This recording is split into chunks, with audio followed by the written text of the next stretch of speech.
SCO के मन से बेशक प्रधानमंत्री मोदी ने पूरी दुनिया के सामने रशिया के प्रेसिडेंट व्लादिमीर पुतिन को फेस टू फेस यूक्रेन युद्ध खत्म करने की नसीहत दी हो, लेकिन ये बात भी सच है कि ऐसे मुश्किल दौर में रशिया को सपोर्ट करके वेस्टर्न देशों में भारत की इमेज के ऊपर भी काफी असर पड़ा है। इस यूक्रेन युद्ध के कारण भारत और अमेरिका के बीच अब एक ट्रस्ट डेफिसिट बन गया है। दोनों देशों के बीच एक बार फिर विश्वास की कमी आई है और हमारे संबंध डोनाल्ड ट्रंप के दौर से एक बार फिर बराक ओबामा के दौर में चले गए हैं। रशिया से हमने जो क्रूड ऑयल परचेज किया था, यूनाइटेड नेशंस के मंचों के ऊपर रशिया का समर्थन किया था, ट्रेड जो हमने रशिया के साथ और भी ज्यादा बढ़ा दिया था, रशिया से हम गैस और कोल भी परचेज कर रहे हैं। ये सब करके हमने अमेरिका और यूरोपियन देशों को पूरी तरह से निगलेक्ट किया था। कई थिंक टैंक्स का ये भी कहना है कि अमेरिका ने जो पाकिस्तान के F-16 फाइटर जेट्स की मेंटेनेंस और उनको अपग्रेड करने का फैसला किया है, जो बाइडेन एडमिनिस्ट्रेशन ने वो इसलिए लिया है क्योंकि भारतीय सरकार रशिया के साथ दूरी नहीं बना रही थी। इसके अलावा यूरोपियन देश बेशक ओपनली इस बात को ना बोलें, लेकिन ये बात भी सच है कि रशिया के साथ बढ़ चढ़कर ट्रेड करने के कारण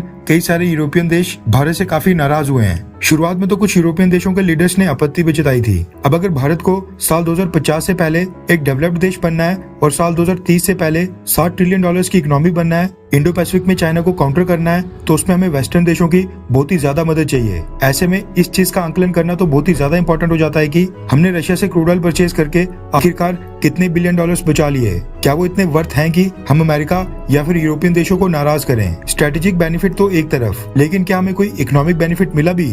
इस चीज को कैलकुलेट करने के लिए हमें ये पता लगाना होगा कि यूक्रेन युद्ध शुरू होने के बाद अब तक रशिया ने हमें जितना भी डिस्काउंट दिया है, क्रूड ऑयल के इंटरनेशनल मार्केट प्राइस के ऊपर हमें जो बचत हुई है वो टोटल कितनी है। तो इस चीज को लेकर भी एक रिपोर्ट सामने आ गई है। रेफरेंस के लिए आपकी स्क्रीन के ऊपर लाइव हिंदुस्तान के आर्टिकल का स्क्रीनशॉट है, जिसके मुताबिक रशिया से क्रूड ऑयल परचेज करके भारत ने कुल 35,000 करोड़ रुपए बचा दिए हैं। रिपोर्ट के मुताबिक इस साल अप्रैल से जुलाई के बीच भारत ने रशिया से $11.3 बिलियन का क्रूड ऑयल परचेज किया है, जबकि सेम महीनों में पिछले साल $1.3 बिलियन की कीमत का क्रूड ऑयल परचेज किया गया था। यूक्रेन युद्ध शुरू होने से लेकर जुलाई महीने तक हमने टोटल $12 बिलियन रशिया को क्रूड ऑयल की पेमेंट के दे दिए थे। अगस्त का डेटा भी इसमें नहीं जोड़ा गया है, और अगर अगस्त के डेटा को जोड़ा जाए तो करीब $15 बिलियन का क्रूड ऑयल हमने अभी तक रशिया से परचेज कर लिया है। अब अगर हमें यही क्रूड ऑयल रशिया की जगह सऊदी अरब, इराक या किसी और मिडिल ईस्ट के देश से परचेज करना होता तो उनको $15 बिलियन से कई ज्यादा पेमेंट करनी पड़ती।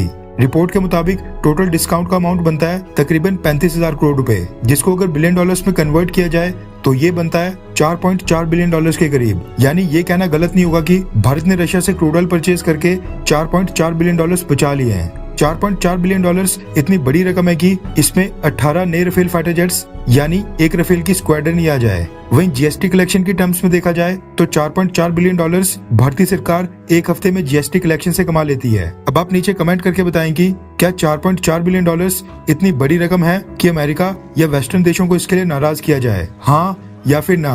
और भारत के 35,000 करोड़ रुपए बचाने के लिए रशिया को एक थैंक्स तो बनता ही है।